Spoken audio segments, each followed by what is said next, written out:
할렐루야. 여러분 반갑습니다.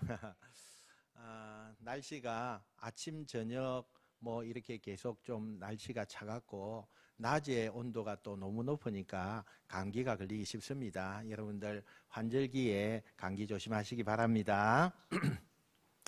지난 시간에 야곱이 외삼촌 댁에 가서 정말 자기가 사랑하는 라헬과 결혼하고 싶었는데 이 삼촌이 계략을 꾸며서 라헬과 결혼하는 것이 아니라 첫째 딸인 레아와 결혼을 하게 됩니다. 그러나 사랑하는 그 마음을 너무나 감출 수가 없고 견딜 수가 없어서 다시 7년을 종살이하고 총 14년을 지난 다음에 사랑하는 여인, 꿈에도 그리던 여인 라헬과 결혼을 하는 이야기, 여기까지가 지난 시간에 설교의 내용이었습니다. 졸지에 두 여자의 남편이 된 야곱, 정말 행복했을까요? 다 두 여자를 안 거느려 봐서 모르죠. 행복했을까요? 야곱의 결혼 생활을 요 한 절로 딱 표현을 합니다. 우리 31절 말씀 한번 같이 읽어봅시다. 시작.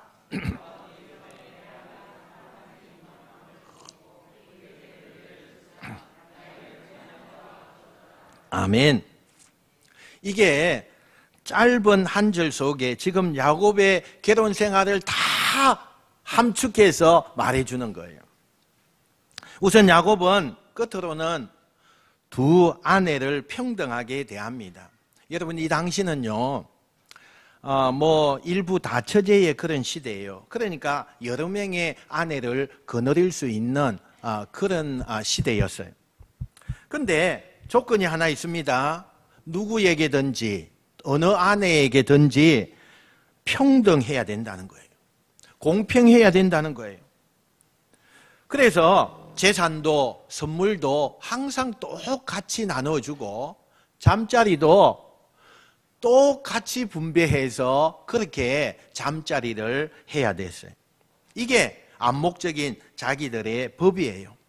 그래서 겉으로는 야곱이 레아와 라헬 두 아내를 평등하게 대하지만 사실 야곱의 마음속에 있는 감정, 그것은요 어떻게 할 수가 없는 거예요. 내가 14년 동안 이렇게 종처럼 너무나 힘들게 일한 그 대가가 뭐냐? 라헬을 얻기 위해였어요. 그러니까 두 아내가 있지만은 형식적으로는 레아에게는 남편의 의무를 다한다고 하지만 자신의 마음은 온통 라헬에게 있는 거예요. 이걸 레아가 모를 리가 없죠. 잘 알아요. 껍데기만 와서 사는 남편, 진짜 마음은 내 동생 라헬에게 다 쏟아져 있는 저 남편을 보면서 이 레아는 마음이 너무너무 가슴이 아파요. 마음이 아픈 거예요. 그래서 레아의 심정은 너무 안타까웠어요. 자기는 아버지가 시켜서 순종하는 마음으로 그냥 결혼한 거예요. 근데 정말 행복하지가 않아요. 행복한 마음이 없어요. 아니, 결혼한 아내가 남편을 사랑을 못 받는데 행복하겠습니까? 자기는 그냥 아버지 너 이렇게 결혼해라라고 해서 나는 그냥 착한 딸이기 때문에 아버지 그렇게 순종하면서 결혼을 했어요. 근데 자기는 지금 결혼한 이후에 전혀 행복하지가 않아요. 그러므로 레아의 마음속에는 아버지에 대한 분노, 야곱에 대한 그런 원망, 동생 라헬에 대한 자격지심, 열등감, 이런 마음들이 레아의 마음에 가득 차 있다는 거예요. 레아는 답답하고 공허한 마음을 가지고 뭐 합니까? 하나님 앞에 쫓아나가요. 그리고는 하나님 앞에 울부짖으면서 기도하죠. 하나님, 나는 아무도 의지할 데가 없습니다. 누구도 나를 사랑해 주지 않습니다. 하나님, 내 마음 아시죠? 내 마음 아시죠? 그리고 그저 하나님 앞에 나가서 날마다 부르짖는 그 하나님의 이름을 부르는 게 그나마 레아가 할 수 있는 유일한 출구였어요. 겉으로 보면 레아는 철저히 혼자였습니다. 아무도, 남편도 동생도 주변 사람들도 레아의 편이 아니었습니다. 그러나 알고 보면 레아는 혼자가 아니었습니다. 사람들이 다 레아를 쳐다보지 않았지만 하늘의 하나님 아버지는 레아를 유심하게 보고 계시는 거예요. 늘 레아를 바라보고 계셨어요. 그러니까 우리가 사람들로부터 관심과 사랑을 받지 못한다고 해서 하나님께로도 사랑을 받지 못한다고 생각하는 것은 잘못된 생각입니다. 계속 레아를 보면서 안쓰러운 눈으로 레아를 바라보는 그 하나님, 레아에게 어느 날 놀라운 선물을 하나 주시죠. 그게 32절 상반절에 나오는 얘기예요. 우리 한번 읽어봅시다. 시작. 레아가 임신하여 아들을 낳고 그 이름을 루벤이라 하여 이르되. 아멘. 아멘. 여러분, 이게요 대단한 사건이죠. 야곱의 맏아들, 이 집안의 대를 이을 장자, 그 장자가 누구의 몸에서 나왔다고요? 레아. 그동안 사랑을 받지 못하고 사람들에게 미움을 받고 관심조차도 없던 그 레아에게서 첫째 아들 장자가 태어나게 된 거예요. 태어나자마자 레아가 이름을 짓거든요. 로벤, 이렇게 했죠. 여러분, 이 뜻은요, 보라, 아들이다, 이런 뜻이에요. 여러분, 얼마나 가슴에 원망이 많았으면 그 이름을요 그렇게 지었어요. 그러니까 뭐 동생한테 치고 남편도 사랑받지 못하고 사람들로부터 아유 저거 맨날 버려진 여자야 뭐 이러고 맨날 인정받지 못하는 자신의 그 짓눌린 삶의 울분을 아들을 낳고 나서 당당하게 봐, 내가 아들 낳았어, 이렇게 뭡니까, 옷깃이 좀 올라가고 이러면서 당당하게 말을 할 수 있었다는 거예요. 근데 아들까지 낳아줬으면 남편 야곱이 이제는 야 진짜 부인은 저 레아다 그러면서 레아에게 막 눈길도 주고 사랑도 주고 관심도 주고 이렇게 해야 되는데, 그럼에도 불구하고 야곱은 레아에게 돌아오지 않아요. 그런데 그러는 사이에 둘째 아들 또 레아가 낳습니다. 이름이 시므온입니다. 하나님이 내 간구의 소리를 들어주셨다, 들으심이라는 뜻을 가진 시므온입니다. 하나님께서 내 울부짖음, 내 원통함을 들어주셨다, 그래서 시므온이라는 둘째 아들을 낳아요. 여전히 야곱은 첫째 아들, 둘째 아들 낳았지만 관심을 두지 않아요. 그런 사이에 셋째가 태어납니다. 이름이 레위예요. 연합이라는 뜻입니다. 그리고 또 넷째 아들이 태어납니다. 그 넷째 아들 이름이 우리가 잘 아는 이름이죠. 유다. 하나님을 찬양한다, 그런 뜻이에요. 그러니까 첫째, 둘째, 셋째, 넷째, 이 넷째 아들을 낳는 과정을 보면 레아는 조금씩 사람의 사랑을 그리워하고 사람의 관심, 인정을 원하고 그런 것에서 점점 성숙한 여인으로 바뀌어가는 모습을 보게 돼요. 그 이름을 짓는 모습 가운데 우리가 그걸 알게 되죠. 여러분, 누가 뭐래도 레아는 이제 명실상부한 이 집안의 어머니가 된 거예요. 장자와 이 집안의 대를 이을 4명의 아들, 여러분 그러면요 목에 힘이 좀 가도 돼요. 얼마나 당당한지 몰라요. 여러분, 그 당시에 사회적인 관념으로 보면 대를 잇는 이 아들을 낳는 이 여자가 그 집안의 대표자예요. 그러니까 야곱이 레아를 어떻게 생각하든지 간에 레아는요 많은 사람들에게 또 하나님 앞에서 인정을 받게 되고, 무엇보다도 이 가정에 정말 진짜 아내는 레아다, 이렇게 인정을 받게 된다는 거예요. 사실 레아는 처음에는 오해도 많이 받았어요.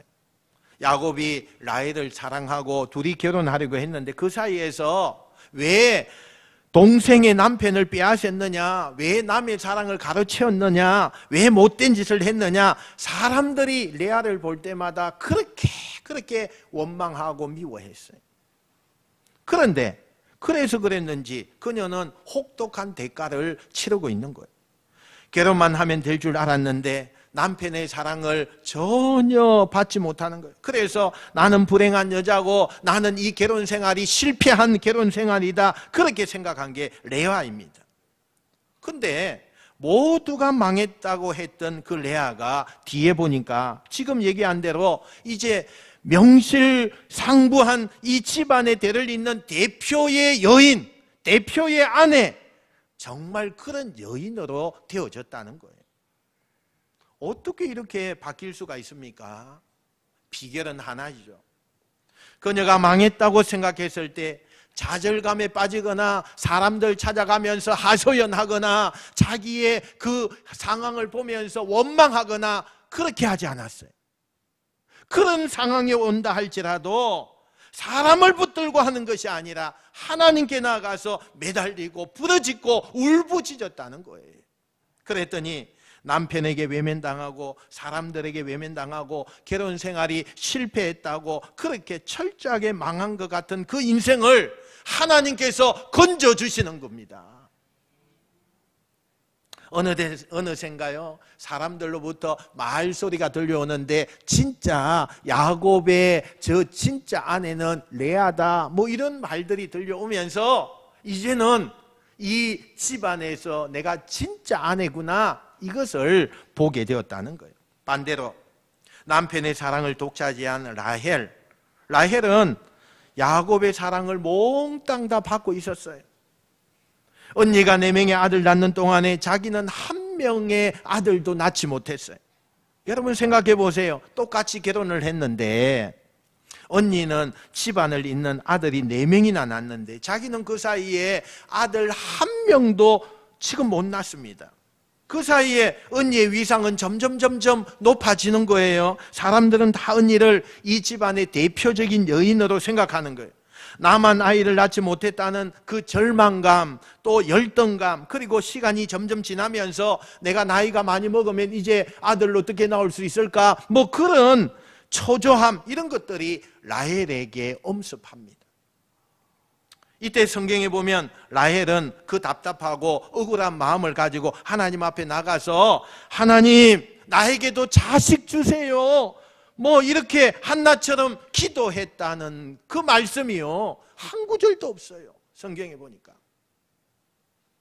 정말 그 속상하고 답답하고 힘든 마음을 온통 누구에게 푸느냐? 30장 1절요. 우리 한번 읽어봅시다. 30장 1절입니다. 시작. 라헬이 자기가 야곱에게서 아들을 낳지 못함을 보고 그의 언니를 시기하여 야곱에게 이르되 내게 자식을 낳게 하라. 그렇지 아니하면 내가 죽겠노라. 아멘. 누구에게 라헬이 자기의 속상한 그 마음의 화풀이를 하고 있다고요? 남편한테 다 하는 거예요. 남편한테.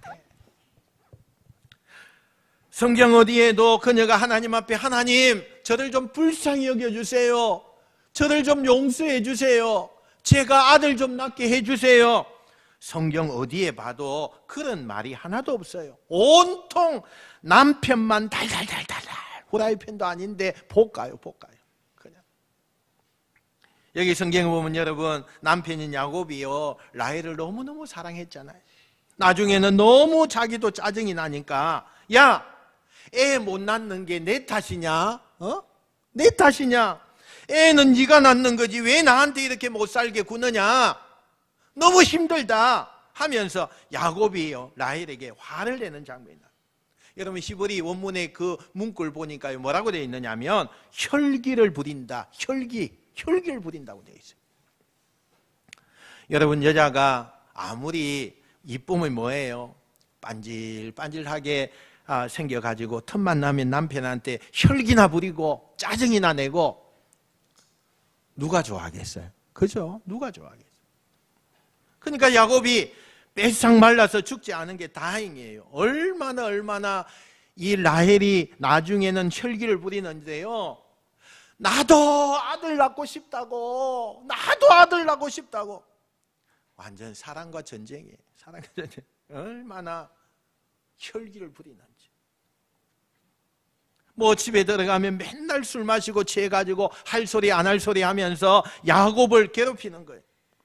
여러분, 이 라헬은요, 자기 남편의 사랑을요 독차지한 것 빼고는 자기 언니를 하나도 못 이겨요. 특별히 가장 축복을 받는 게 뭐냐 하면 자녀거든요. 근데 자녀를 얻는 것에 있어서 완전히 언니한테 패배합니다. 패배해요.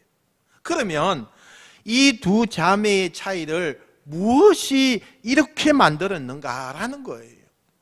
여러분, 두 자매가요 다 어려울 때가 있었어요. 둘 다 난 망했다라고 생각할 때가 있었어요.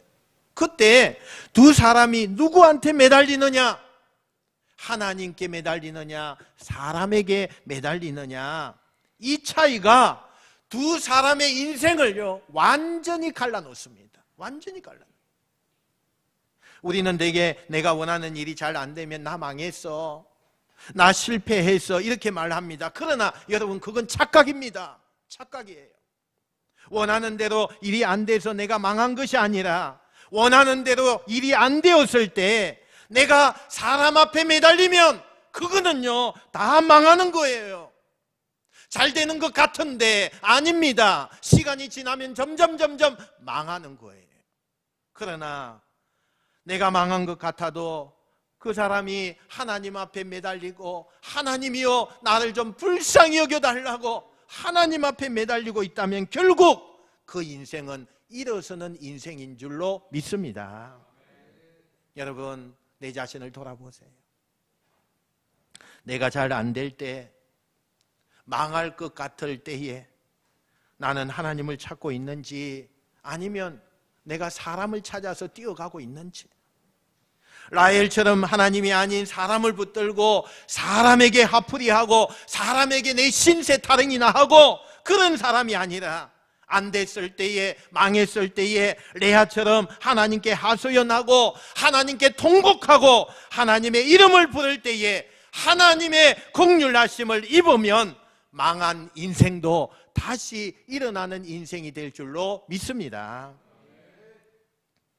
언니는 4명의 자식을 낳은 걸 본 이 라헬은 점점 더 분노가 쌓여갑니다. 자괴감에 빠집니다. 그러다가 극단적인 방법 하나를 쓰죠. 가장 인간적인 방법이에요. 그게 뭐냐? 자기의 몸종 가운데 빌하라고 하는 몸종이 있었어요. 그 빌하를요 야곱에게 내어줘요.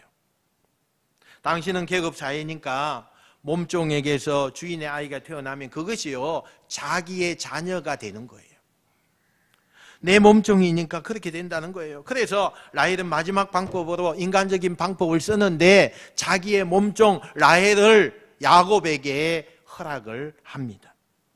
계획대로 두 아이가 태어납니다. 단과 납달리라는 아이가 태어나요. 빌라의 몸을 통해서요. 그리고 이 단과 납달리는 라헬 자기의 아들로 호적에 올리는 거예요. 그런데 재미있습니다. 이 납달리라고 하는 이름의 뜻이 뭐냐 하면 이런 뜻이에요. 내가 언니와 겨려서 이겼다, 이런 뜻이에요.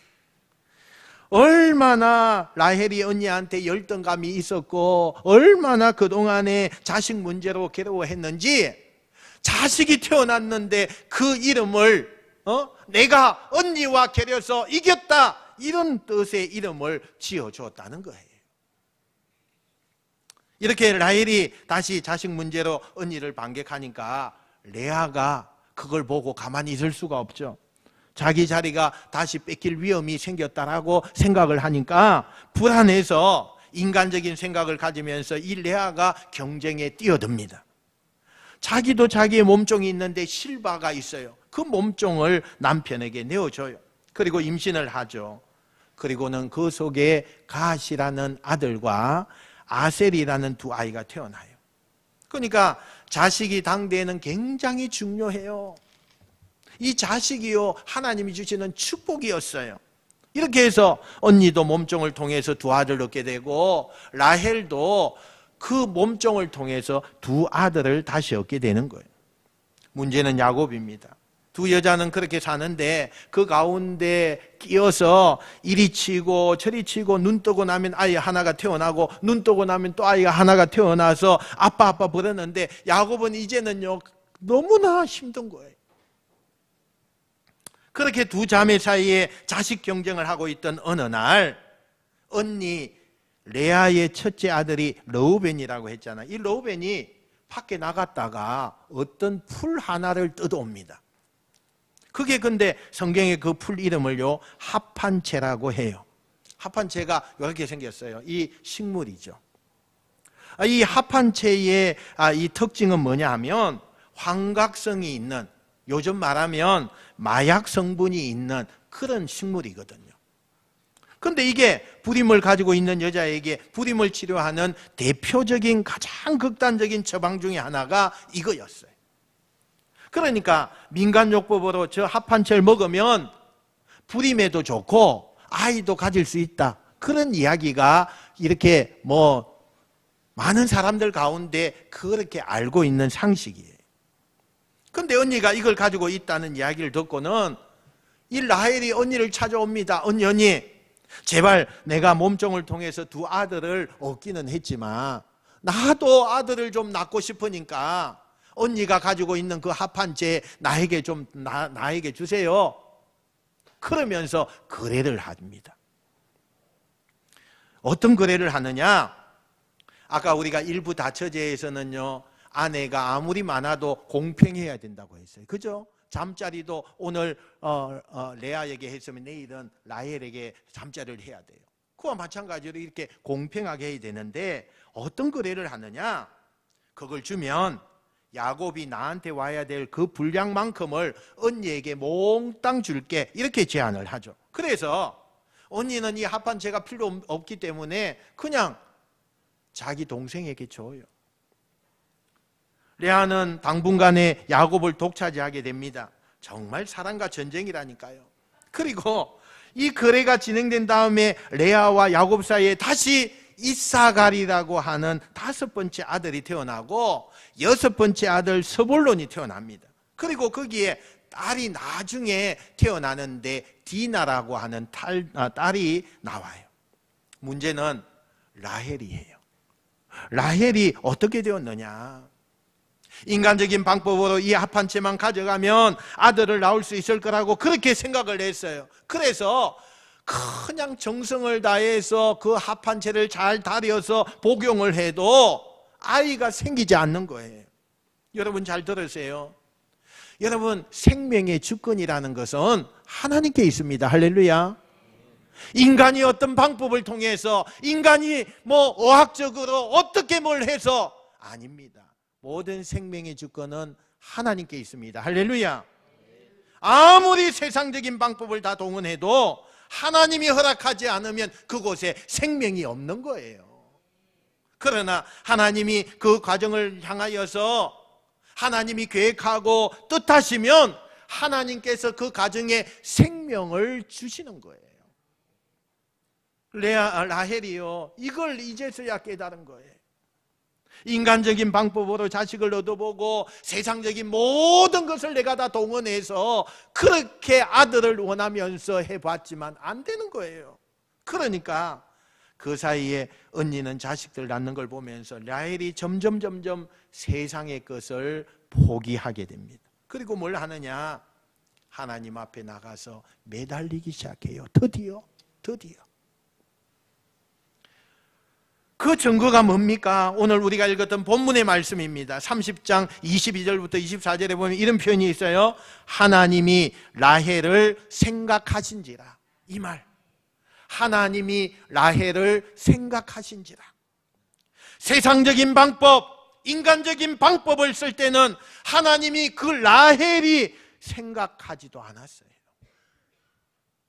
바라보지도 않아요. 그러나 라헬이 드디어 이제 탕자처럼 모든 걸 뒤로하고 하나님 앞에 나와서 하나님, 저를 불쌍히 여겨주세요.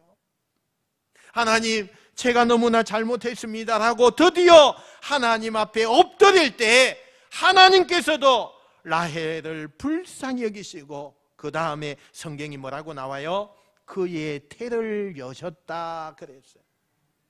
그래서 아이를 낳게 되는데 그 아이의 이름이 뭐예요? 요셉이에요. 요셉. 아멘 좀 하세요. 아멘.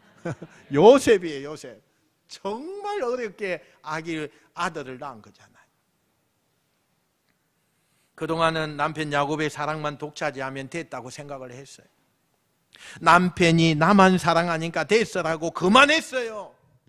이 라헬이 아무리 남편의 사랑이 아니라 세상 모든 남자들이 나를 다 사랑해도 소용이 없다는 걸 깨닫게 되고, 자신이 그 교만했던 그 마음, 그만했던 그 마음이 낮아지고 겸손해졌을 때 드디어 하나님께서 그에게 생명을 주셨다는 거예요. 저는 여기서 한 가지 깨달은 게 있어요. 하나님께서 때때로 우리에게 기다림의 사인을 주실 때가 있어요. 근데 우리는요, 그 기다림의 사인을 주실 때 뭐라고 생각을 하느냐? 내가 그렇게 하나님 앞에 기도하고 간구하고 열심히 부르짖었는데 하나님이 우리에게 기다림의 그 사인을 주시는 것은 NO, 안 돼, 이렇게 생각을 해버려요. 한번 따라 합시다. 기다림은 거절이 아닙니다. 기다림은 거절이 아닙니다. 절대로 여러분, 기다림은 거절이 아니에요. 우리는 마치 착각을 합니다. 하나님께서 우리에게 지금 아니고 좀 기다려, 이렇게 우리에게 응답하실 때 우리는 그것을 거절당했다고 생각해요. 하나님 앞에서 응답받지 못했다고 생각해요. 아닙니다. 절대 아닙니다. 여러분, 하나님은 가장 좋은 시기 때, 하나님은 가장 좋은 것으로 여러분에게 반드시 기다림을 통해서 응답해 주신다는 것을 여러분 믿으시길 축원합니다. 그래서 결국에는 이 둘째 라헬이 열 아들 부럽지 않는 요셉을 하나님이 얻게 해 주셨다는 것. 두 번째, 종살이 기간 동안 야곱은 드디어 대가족을 이룹니다. 사람들은 이런 야곱을 보면서 말합니다. 야, 야곱 너 성공했어. 야, 너 부자가 됐네. 뭐 복 받았네. 이렇게 얘기합니다. 왜요? 이 당시에는 다른 게 필요 없습니다. 가족이 많으면 그게 복 받은 상징이었어요. 그런데 사람들이 그렇게 얘기하는데 정말 야곱은 자기가 복 받았다고 생각을 했을까요? 아닙니다. 아직 이때 외삼촌이 살아 있었거든요. 그래서 여전히 그 집안에서 외삼촌은 자기가 사위가 아니에요. 예전의 습관대로 종이에요. 종처럼 취급하고 자기가 할 수 있는 것이 아무것도 없었어요. 도대체 내 인생은 왜 이렇게 꼬이는 걸까? 왜 이렇게 어디서부터 잘못된 걸까? 내가 사랑하는 여인하고 둘만 그렇게 살고 싶었는데 그것도 안 돼요. 내 마음대로 살고 싶었는데 그것도 안 돼요. 남들은 다 나를 부러워하면서 정작 나는 하나도 행복하지 않아요. 왜 하나님은 나에게 이런 고통과 괴로움을 주시는 걸까? 그걸 나중에 하나님을요 생각하면서 많이 원망합니다. 그렇게 하루하루 지쳐가며 하나님을 원망하고 있던 어느 날 하나님이 문득 자신에게 지나간 일에 있어서 생각나는 것을 하나 주셨어요. 그게 창세기 28장에 나오는 야곱이 형을 피하여 도망가다가 광야 한복판에서 베델이라는 곳에서 잠을 자다가 하나님의 약속을 받은 그 약속이 생각이 나는 거예요. 한번 우리 봅시다. 28장 13절 14절 한번 읽어보겠습니다. 시작. 또 본즉 여호와께서 그 위에 서서 이르시되 나는 여호와니 너의 조부 아브라함의 하나님이요 이삭의 하나님이라. 내가 누워있는 땅을 내가 너와 내 자손에게 주리니 내 자손이 땅의 티끌같이 되어 내가 서쪽과 동쪽과 북쪽과 남쪽으로 퍼져나갈지며 땅의 모든 족속이 너와 내 자손으로 말미암아 복을 받으리라. 아멘. 베델에 누워 있을 때 하나님이 자기를 찾아오셔서 먼저 약속한 거잖아요. 내가 너를 떠나지 않을 것이며 내가 너에게 약속한다. 내 가족이 땅의 티끌처럼 많아져서 동서남북으로 흩어지는 복을 내가 줄 것이다. 이렇게 약속하셨잖아요. 그런데 그때 약속이 갑자기 기억나면서 하나님이 자기한테 그렇게 말씀하시는 거예요. 야곱아, 내가 그때 베델 광야에서 너한테 그렇게 먼저 약속했지. 그리고 지금 그 약속이 지켜지고 이루어지는 것을 너는 아느냐? 이렇게 묻는 것 같아요. 그리고 돌아보니까 자기가 이 외산촌 집에 왔을 때 처음에는 혈연단신이었어요. 오갈 데도 없었어요. 삼촌의 종으로 시작을 했는데 지금은 아내와 여러 종들과 12명의 아들이 있는 대가족의 가장이 된 거예요. 물론 이렇게 되기까지의 과정은 충돌과 갈등과 그리고 괴로운 싸움의 연속이었습니다. 하지만 돌아보니까 내가 원했던 가정이든 내가 원하지 않았던 과정이든 하나님이 주신 약속을 하나님은 이루어가고 있더라는 거예요, 여러분. 이걸 알게 된 야곱은 드디어 하나님 앞에 무릎을 꿇고 내 방법이 아닌 하나님의 방법으로 하나님의 약속이 성취되는 걸 보면서 감사와 회개의 눈물을 흘리는 것으로 오늘 성경 이야기가 끝이 나요. 여러분, 이 이야기를 어떻게 듣고 계십니까? 저는 오늘 설교를 준비하면서 많은 성도들에게 오늘 설교가 진짜 위로가 되었으면 좋겠다라고 생각을 했습니다. 왜냐하면 지금 코로나19를 통해서 얼마나 어렵습니까? 뭐 직장에도요, 사업에도요, 내가 사는 것이 너무 힘들어요. 가정생활 하는 것까지도 힘듭니다. 그런데 오늘 성경은 우리에게 이렇게 말하고 있어요. 가까이서 보면 비극적인 것처럼 보이는 야곱의 7년, 알고 보니까 그 비극의 7년이 하나님께서 약속을 이루어가는 과정이었다는 거예요.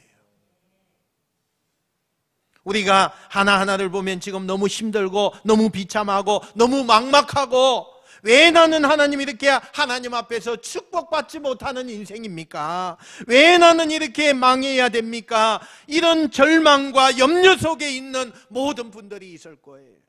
근데 여러분, 알고 보면 그 여러분의 그 실패와 그 고난과 지금의 그 비참함까지도 하나님께서 계획한 것을 이루어 가시고 약속한 것을 이루어 가시는 하나님의 과정이라는 것을 여러분 믿으시길 축원합니다. 그렇다면 오늘 우리는 이렇게 결론을 낼 수 있어요. 알고 보면 망한 인생은 없다. 제대로만 보면 망한 인생은 없는 거다. 내가 지금 고통을 당하고 어려움을 당하는 것은 하나님께서 나를 향한 그 계획과 약속을 성취해가는 과정일 뿐이에요. 그 과정의 한복판에 이런저런 일이 만나는 것뿐이지 나는 아직 망하는 것이 아니다. 할렐루야. 야곱을 지키신 하나님께서 지금 저와 여러분을 지켜내 주시는 줄로 믿습니다. 그 하나님을 신뢰하시고 모든 어려움들을 이겨나가는 저와 여러분이 되기를 축원하면서 저는 오늘 여러분에게 감히 이렇게 얘기하고 싶어요. 여러분이 지금 만나고 있는 무거운 짐이 있습니까? 너무나 실패한 것처럼 너무나 힘든 상황에 처해 있습니까? 그 사건 하나하나에 집중하지 마십시오. 지금 여러분이 만나고 있는 그 일에 집중하지 마시고 하나님 앞에 집중하면 망할 인생은 없습니다. 너무 힘들고 되는 일 없을 때 사람 찾지 말고 하나님 찾으시기 바랍니다. 하나님을 믿는 한 망한 인생은 없습니다. 여러분은 망하지 않았습니다. 아직 그렇게 표현하면 안 됩니다. 하나님을 찾으십시오. 하나님께 나오십시오. 여러분의 인생은 망한 인생이 아니라 흥한 인생이 되어질 줄로 믿습니다. 이런 은혜가 여러분들 가운데 넘치시기를 주님의 이름으로 축원드립니다. 축원드립니다.